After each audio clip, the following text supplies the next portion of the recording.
Hey everybody, you are listening to Coffin Talk. This is Mike Oppenheim, and this is the show where we interview people about their thoughts on how their views on death affect the way they live their life. This week, coming to us from the East Coast is Emerson Souza. He is a organizational psychologist by trade, working as a government consultant in the field of human capital, human-centered design, and tech integration and development. He's an overtly curious person with a profound interest in people. For example, he went to 5 colleges intentionally to diversify the type of people he could meet, and he now runs a successful podcast, Here's Some Evil, which I was on it, and it was awesome. And he interviews some of the interesting, the weird, the knowledgeable, and the controversial. So I already know Emerson. He's effing awesome. I cannot wait for you guys to meet him. So without any further delays, how's it going? Hey, Mike, thank you so much for having me. I really appreciate it. I just am really happy to be talking to you again. And we talked about how fun our first initial podcast was. And yeah, man, this is exciting. Thanks again for having me. Awesome. I feel the same way. My wife can always tell when I have like a good fun time on a podcast. She's like, oh, did you make another friend? And I'm like, yeah. And I get all sad because I'm like, if we lived like near each other, I would actually hang out with you. And so yeah, right. That is of course the weird thing about these 2020s. So I already know a little bit about your background, but like I said, I'm just going to ask it for our guest knowledge. So can you tell us real quick how old you are, where you grew up, and what generation, if any, you consider yourself a member of? Sure. So I'm 35. I'll be 36 in April. I grew up in the same area that I'm living now. So it's in the Northern Virginia area. So I grew up in a city called Arlington. I eventually went to live in Alexandria, which is where I live now. I went to high school here. And I feel very, very connected to being a millennial just because my generation was, I feel like it's like the 90s movies, the game consoles, all of those things that like the 90s kids like claim, with Cartoon Network and Nickelodeon, like I feel very connected to that. So I feel pretty like a hardcore millennial, really. Yeah, that makes sense. And then I have to ask, just because I understand what the word organizational means and I understand what the word psychologist means, but what on earth are those two things when combined? It's funny. I think one of my biggest regrets of ever studying this is just having to explain it. Like it's not, because it's like obviously it's two super common words, right? Organization and psychology, but basically it's literally you're combining the two practices as far as like what people would do as far as like an MBA kind of thing. Like it's very focused on an organization, right? All the elements of an organization. Mm-hmm. Trying to figure out better ways to better it and make it more productive and sustainable. And then we're using the psychology of it. So instead of like looking at, people who do like accounting or marketing or some sort of business ethics or something like that, they're looking at things that are kind of removed from the people. Whereas like my job is to look only at the people and then eventually kind of figure out how that ties into the job itself.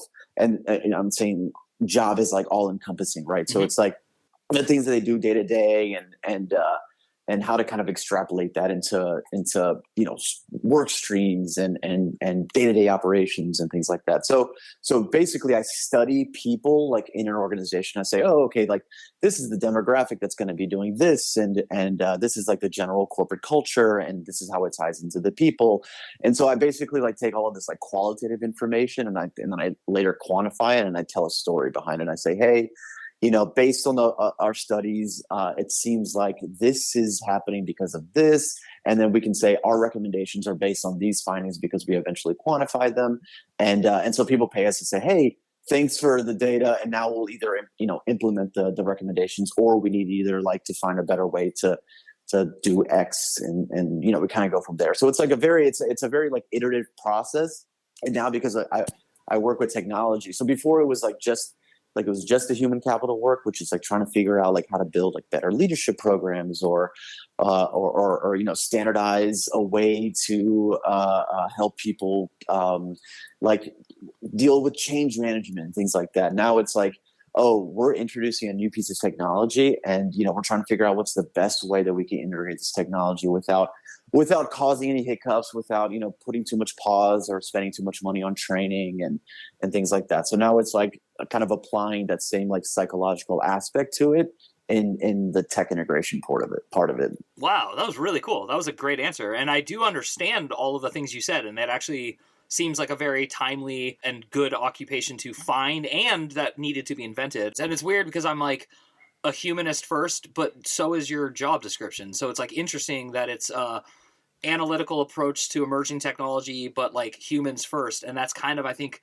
everyone's, whether open or secretive, kind of fear about this new era that's dawning on us is like, wait, like to what extent am I being replaced versus like I'm getting a new aid or helper, you know? And my personal take is working because you have to is never fun. Working because you enjoy it is always fun. So bring on AI, let them help as much as they want, take away jobs that people don't want to do. But I want to cross into like the central purpose of this podcast, which is to talk about, you know, more metaphysical philosophy and stuff.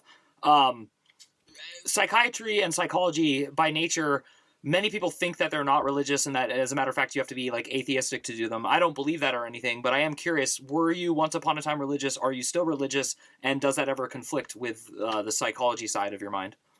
I'll do a quick response and then I'll do a more long-winded response, but okay. I'm not religious. I haven't been religious in a long time. So it doesn't conflict with any of the work that I do or I'm interested in. But I do come from a very, very religious background. Especially my mom, my dad's side of the family is religious, but they're not like super hardcore. They come from the Catholic side, and like my grandmother, you know, is a little hardcore, but everyone else kind of is just really just kind of religious in parallel. But my mom's side of the family is extremely religious. They're Christian Baptists. You know, they go to this church Sundays and Wednesdays, and they would go more often if they could.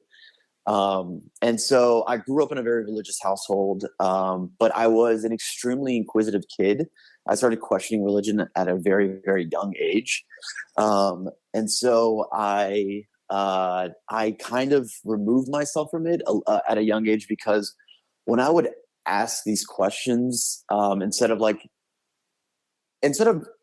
being met with like, hey, you know, this is, you know, the answer to your question, it was more, I was getting reprimanded for asking questions. Oh, wow. And so, yeah. So like it got a little bit harder to follow in the footsteps of my mom's side of the family, just because, you know, I feel like I was answering very simple questions as a kid, but for whatever reason, instead of being met with like, oh, hey, like, you know, this is why we believe something. This is why other people believe something. This is our reasoning. You know, it was just like, why would you ever ask that? Why would you ever question our faith and blah, blah, blah, blah, blah. So I was already, like I said, I was already kind of on the outs.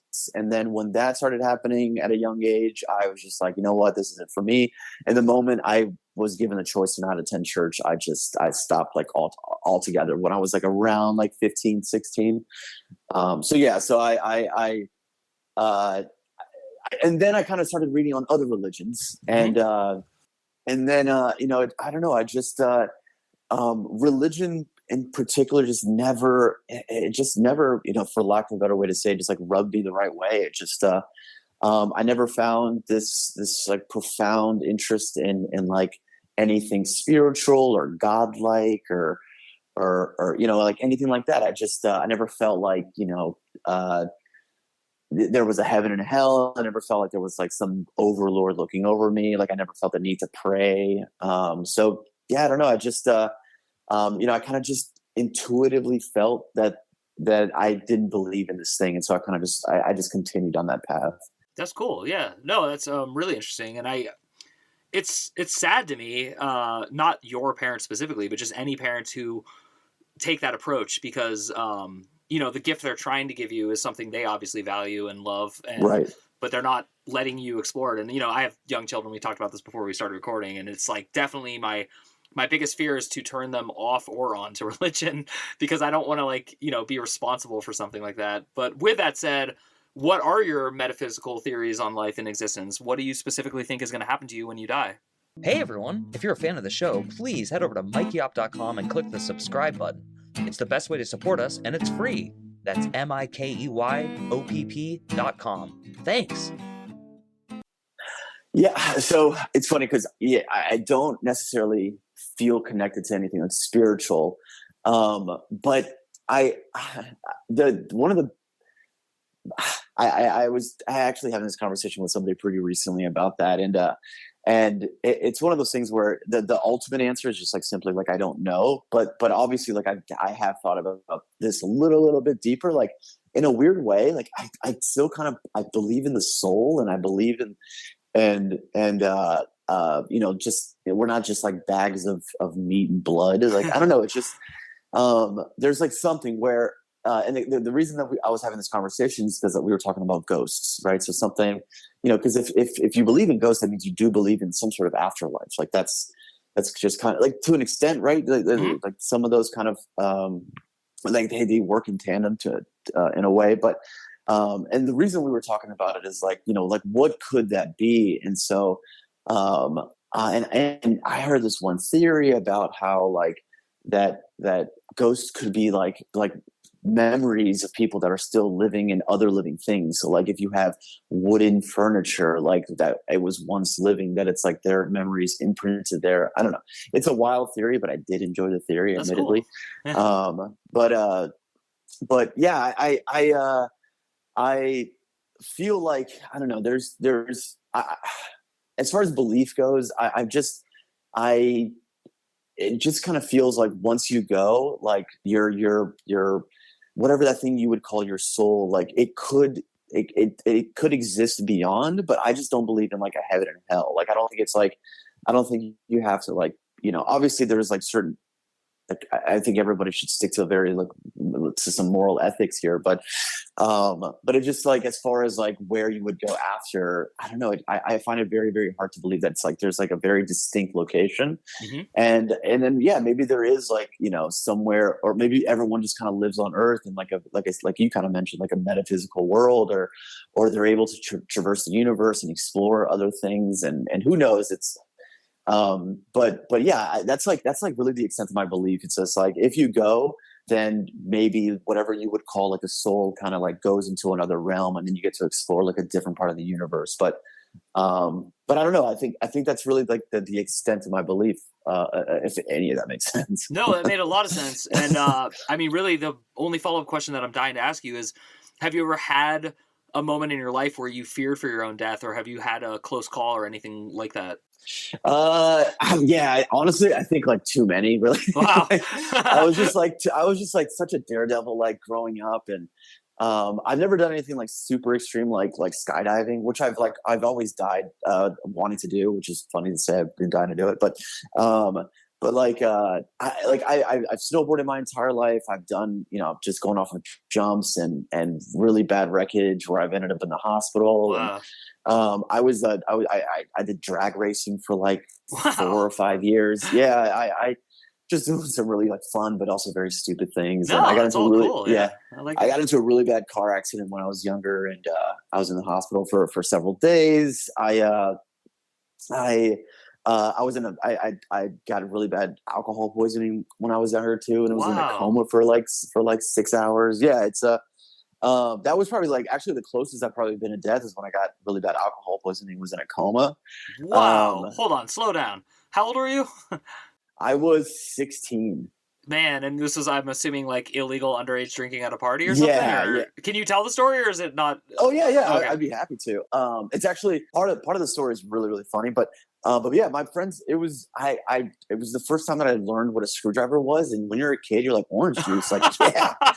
So you're like, okay. And then I was just drinking orange juice and vodka basically for like 8 hours. And then yeah, it just, I just got incredibly drunk. And then, my mom found like, she was calling my phone. She couldn't find me. Her and her sister and my aunt went out looking for me. They found me kind of just like laying on the side of the road. They picked me up, put me in the car. And then, and this is at the same time where like my cousins and I, we would all sleep over at my grandparents' house, like every summer for like 2 weeks. So I have 20 cousins. We are 22 grandchildren. So like my mom pulls up to my grandparents' house, and there's, basically 20 other cousins. It's like 3 o'clock in the morning waiting for me. And they like sit me down in the chair, and then she's trying to ask me a bunch of questions instead of just immediately taking me to the hospital, because she just thinks I'm just drunk. She's like, where were you? Where'd you get the alcohol from? Like, blah, blah, blah. And I'm just like, but I'm like in a different dimension of that's what I was going to ask, because you said you went into a coma. So yeah. So. Oh yeah. So like, but I'm like basically like I'm completely incoherent. I'm just kind of mumbling words, and then and then I just start violently vomiting, and then my grandmother grabs a Bible. She starts like it's like looks like she's performing an exorcism. Yeah, it's wild. And then but then I'm like, then they notice that I'm like throwing up blood, and Jesus. Yeah. So then they take me to the hospital, and they didn't pump my stomach right away. They basically, I think I was just like on the verge of dying, so they had to basically just like save me from dying. And then I went into like a vegetative state for like a day or something like that. But and then they pumped my stomach, and yeah, it was awful. That was the most, like, I just can tell you're over this story in a good way, because wow, man, there's just a lot of drama in that. Yeah. Like it was. I mean, I honestly, it's not like I'm over the story. I actually, part of me like loves telling the story. Because I will say one of my I woke up when I got out of it. Mm-hmm. My entire family is in my hotel room with like candles. And I was like, God. So I woke up thinking I was dead. Like I was like, oh, I died. Like I thought this was like my wake or something. That's how like it was really, really weird. I was like, holy shit. It was almost like I accepted. I was like, oh my God, like I died. Like holy shit. Like this is, everyone is here because it's my funeral or something like that. Or it was really, really, really bizarre.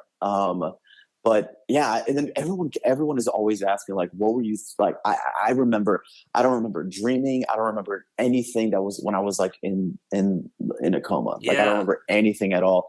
But part of me like, so sorry. The only thing I remember is feeling like I could hear conversations like outside of, yeah. But I don't like no dream. I didn't feel like I was dreaming at all. Mm-hmm. Like it was almost like I was just like, I was kind of awake, but I could hear like certain conversations, but I don't know. It's people are asking me, oh, what did you hear? I'm like, I couldn't even tell you, but I felt like I could hear people talking. That was it. That is crazy, and that's such a cool intersection into like near-death experience research and just all sorts of self-reported and like EKG readings when people are in comas and stuff. I'm fascinated by the subject, so I'm really glad I asked about that, and I'm really glad you're okay. Quick follow-up, because I do have a couple other questions I'm dying to ask you. Sure. Do you still drink? Did that in any way affect like your ability to use drugs and alcohol? Okay, so I was like, no, it should have. Thank you. That's all I want to know. No, go ahead. Yeah, it should have, but like, I mean, I definitely like took a break, like I was like, oh, like, because this was also like in Brazil, and I like got back to high school, the following year, and I told the story, and it allowed me to control my drinking for sure. Like when I partied after that, I was like, oh, I'm definitely like not, I was actually pretty, I didn't do mixers for a while. Like I was like, I'm just going to drink beer. And so I would say like, cause that happened just before my junior year. And I would say my junior year was very much like tame, in the sense that like, I was like, you know what, let's not let that happen again. So I guess it affected me in a way, but I was like, just learn from it. Just don't do it again. Wow, man. That is like just so damn interesting, on so many levels. And I was hoping you'd bring up the Brazil thing, just because I think it's cool that you're like a multicultural individual. And yeah, no, wow, dude, that's I'm really glad that story came up and you told it. I do want you to talk a little bit about your podcast. Yeah. First of all, I love the title, Here's Some Evil. I think it's incredibly clever. And secondly, but not to be discounted, the way you tag it as like the interesting, the weird, the knowledgeable, and the controversial. So my specific question to you is, tell me about how you started it briefly, and then get into the part about controversial and the like, Here's Some Evil. Like, get into that side of it if you can. Sure. So to bring it back around to my family, my grandmother, when she was alive, for years, we would always get into these little arguments about just everything worldly, and I was always like a very like tame debater. Like I hate when people like argue about anything in life when it has, especially when it's like not things that are directly in their lives, especially like politics or any type of issues or current events that are going on in the world. Like when people are so like adamant about something, I'm like, let's take a step back and let's talk about this a little bit more calmly. And so I would always go to my grandma. Well, not always, but like, we would get into these arguments about just very, very simple things. And so as soon as I started presenting kind of my arguments and my case and, and my opinions, and she was just like, I don't want to listen to that. That's evil. Like, I don't want to listen to that evil. Like everything that was presented. Yeah. That's cool. So everything that was like presented to her that like wasn't like in her favor or to her liking, she would just like deem it as evil. And so I remember like as a kid, and this happened very, very early on. And to give you like even more specific example, like, so I have tattoos. I'm covered in tattoos. I've always loved getting tattoos. Like it's a big part of my life. And when I started getting tattoos, my grandmother didn't talk to me for 2 years, Whoa. 2 straight years. Yeah. Yeah. So, and I at the time I was like, I think I was like on the, about to graduate college and go into grad school. And so here I am, I'm in Brazil, and I'm like trying to have a conversation with my grandma. Like I'm educated. I'm about to be, about to go to grad school. Like I'm going to continue my education. Like I have a good job. I'm not out there committing crimes. I'm not, there's all these things that I'm not, that would make me like a much worse person. There's all these things that I am that like is in direct opposition of someone who's a bad person. So but for whatever reason, something as like getting tattoos was just so bad and so evil to her that she just couldn't, couldn't understand or couldn't just take in the fact that this is happening. So for 2 years, and I would just, be like, hey, listen, just listen to my evil and let me give you at least an explanation as to why I like doing this. It's not, I don't get tattoos because I'm in a gang. I don't get tattoos because I support Satan or anything like that. It's, and so anyway, so at the time it was, listen to my evil. Like that was always kind of what I was saying to my grandma was listen to my evil. Like, and then maybe we can find common ground. And then I fast forward to like 2018 or something like that. This is where it gets funny and weird, but I moved into a new apartment and I'm kind of just like scouring, Amazon to find some cool decor for my apartment.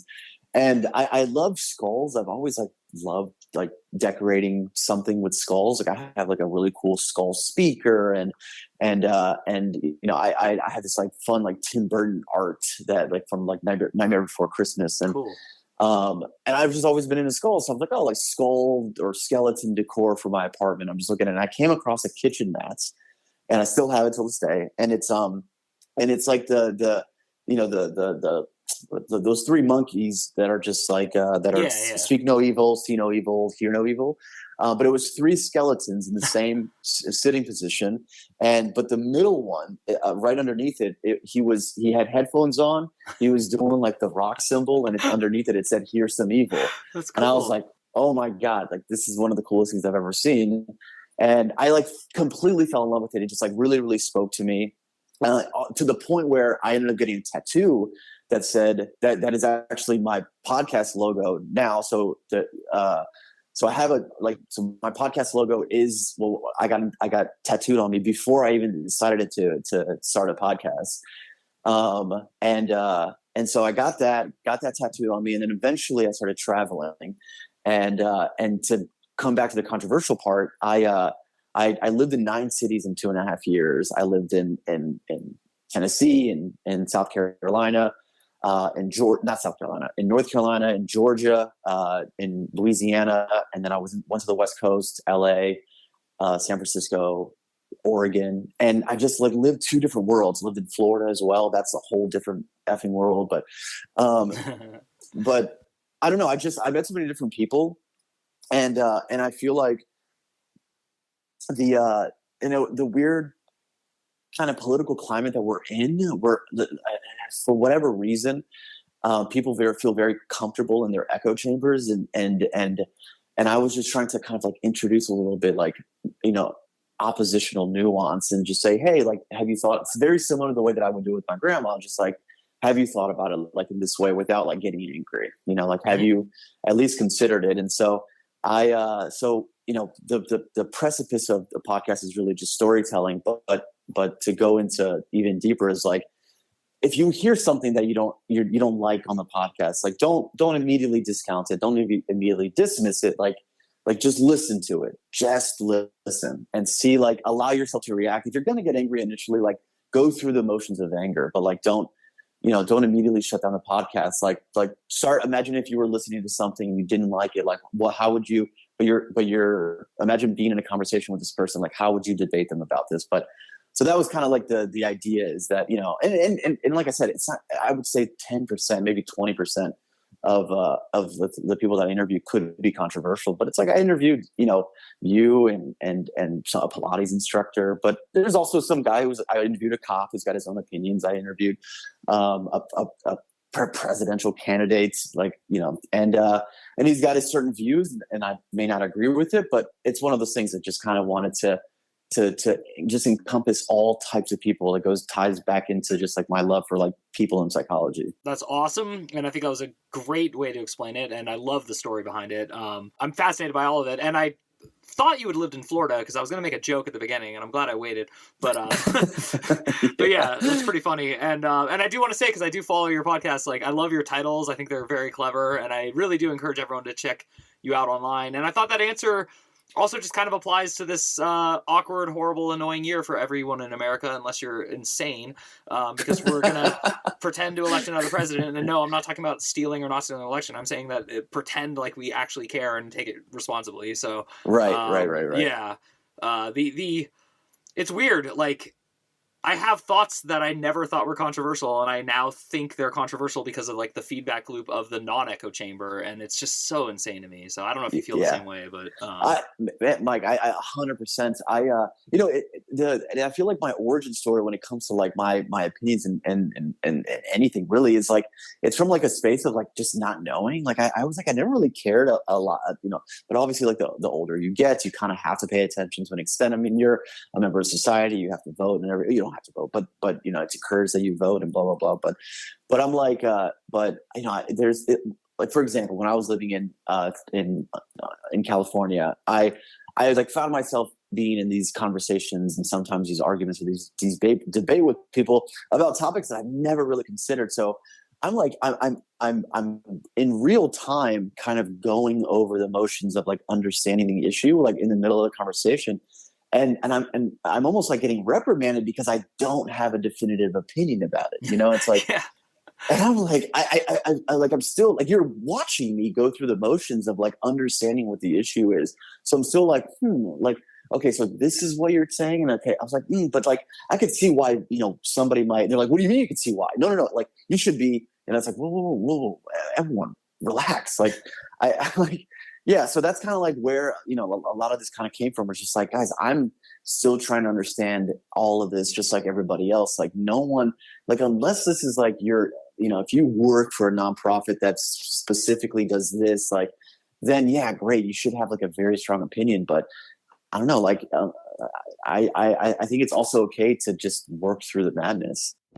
Yeah, well, that is the best note ever to end our podcast on, and I knew this would be an awesome one. I am thrilled that we got to talk again. You're definitely very high up in my level of respect, so I hope that's clear. Yeah, same here, man. I really do hope that you and I stay in contact because, and I mentioned this, I think, at the end of our podcast, either on record or off record, but you by far are one of my favorite people that I've interviewed. You and I had like a conversation. It was great. Honestly, I felt like you and I could have done like a 5-hour, if time allowed, we would have done probably the longest podcast ever. But I totally agree. I really do. And it sucks because I know that the richest podcaster in the world does 3-hour podcasts, but for the rest of us, I don't think it ever flies. So it's a weird paradigm that we live in. Well, thank you again, Emerson. I will keep in touch, and I will definitely continue to follow your pod. My name is Mike Oppenheim. You have been listening to Coffin Talk, and we will see you soon.